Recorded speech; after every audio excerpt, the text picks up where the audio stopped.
I know I can get this word Joe Calzaghe beat. Uh-oh. And that's all I can bring. So Fire. we got to excite. I mean, we're the best team ever in the history of sport boxing. Mecca, baby. We got.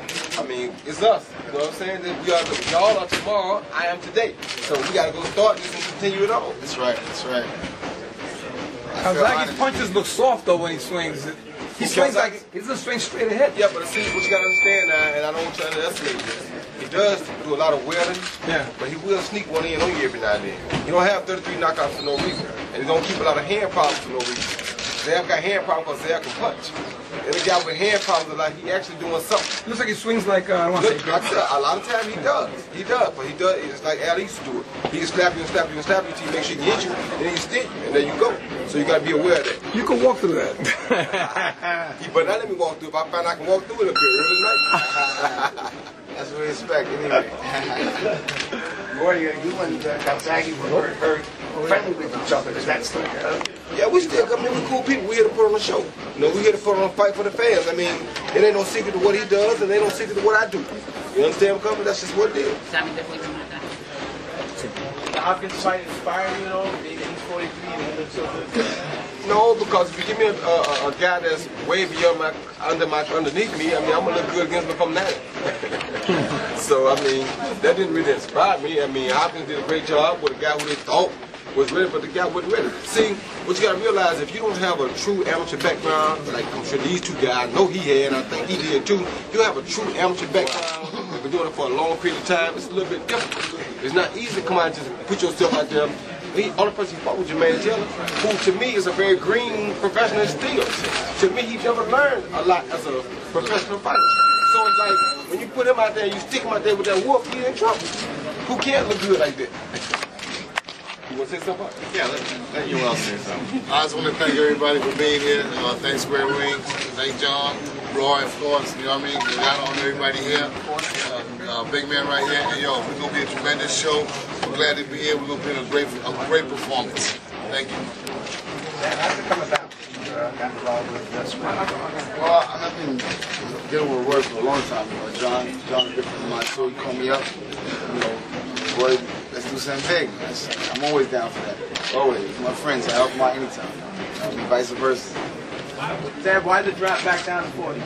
I think that I just want to go down and try something different. You know, at 47, you know, I was making a weight, but fighting that guy was coming in 160 and 175, and you know, I would only go up to like 152 max. I was like, this is, you know, they can event. I mean, they really can't beat me for hand-to-hand skills. They can't beat me, but with the, you know, with the weight extra, it wore me down. So I said, let me go back down. And I'm glad you said that, because that's something else that people don't realize, that people like Kelly Patton don't understand. Exactly. When a guy coming in 160, like some guys that fought 160 on the card, on the undercard, these guys weighed in at 175 the night of the fight. That's 15 pounds. If you ain't doing that, then you're in the wrong weight class. If you can't drink up enough to put yourself almost 15 pounds ahead of the game, then you lose it. When I fought James Turner at 168, James came to the ring the next night 184. That's 16 pounds. And you understand me? So what he's saying makes a lot of sense. You don't want to give in this sport. You can't afford to give up that weight advantage like that night in and night out. Where should we go back to 75 instead of 70? No, I wish I'd make 170, because I make 170, I come to ring about 182. Like 175 is not good for me, because I'm in the same situation he in. These guys are much bigger than me. But Calzaghe's not. Yeah, actually he is. He is bigger than they think he is. When I signed the fight, he was about 200 pounds then. So he's a little bit bigger than they think he is. That's what I'm trying to tell you. Would you like to weigh in the same day? No, that wouldn't really make a difference, because if it's 175, I still ain't gonna be no higher than about 180. So it ain't gonna really make a difference. But Roy, you fought at 200. Would it? Well, you gotta understand, like I said, it's not about whether I can or not. I'm gonna do it. He about to get a whooping. I gotta do it. I'm not saying you can't. I'm saying that I understand where he's coming from figuratively on giving up the weight advantage every night. At light heavyweight, I always give up the weight advantage.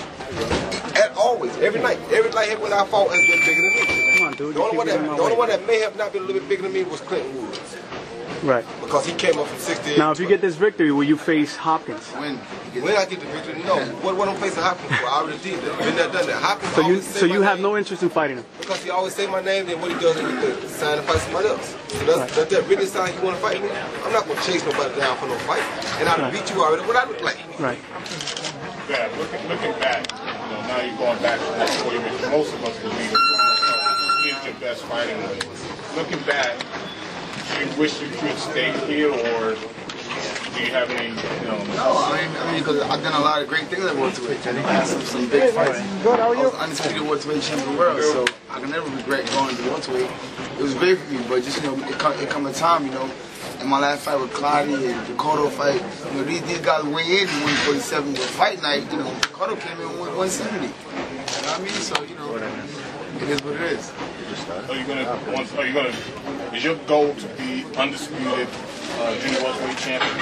That's your goal, or what is your goal? I'm just looking to put my name in history books right now.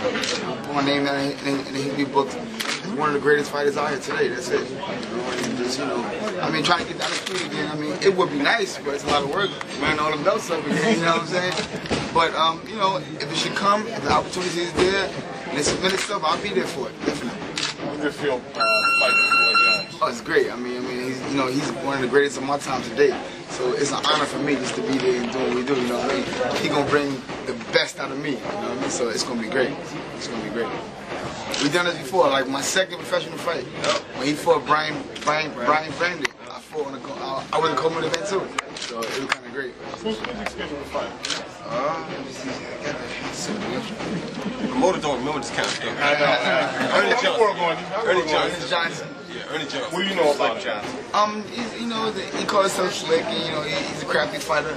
I think that he's gonna come in there and put up a good fight, come November 8th, and we're gonna make it happen. You know what I'm saying? He's gonna bring his A game, and I got mine. Is it possible we can see that old Zav? Oh yeah, he's coming quick and okay. I gotta redeem myself back home. It's Mecca, baby. It's the Mecca.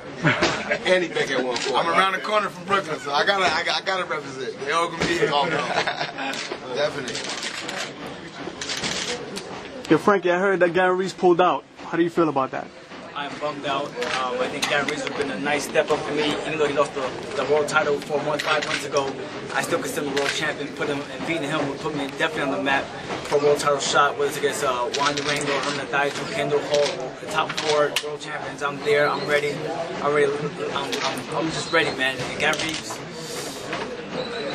whatever. Yeah. How do you feel to be signed with Roy Jones? Well, listen, I just signed Roy Jones. My last fight was ESPN, now HBO pay-per-view, fighting Gary Reese, who was currently signed the contract, signed, sealed, delivered. Yeah. Then next day, as soon as I put the press release out, bam, his nose got hurt. Whatever. Then get a bar, get something. You know what I mean?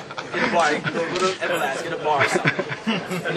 You top 6 in the world, you're gonna have an open face headgear. Come on, man, you're an investment for the company. You know what I mean? You hurt me, you hurt Square Ring, you hurt Joe Calzaghe. That was your plans, then you did a good job. But you hurt me, then I'll catch you on the rebound. Your last 2 opponents were pretty tall. This guy is about your height. Yeah, pretty much. In the class. But I don't, he was my height. I think he was 5'4", which was, I had punched downwards for the first time. But I was ready for it. I was ready. I'm here with Buddy McGirt. We're doing a lot of relaxation, a lot of poise, a lot of snaps, a lot of movement, a lot of angles. And my wrestling background, there's no stopping me.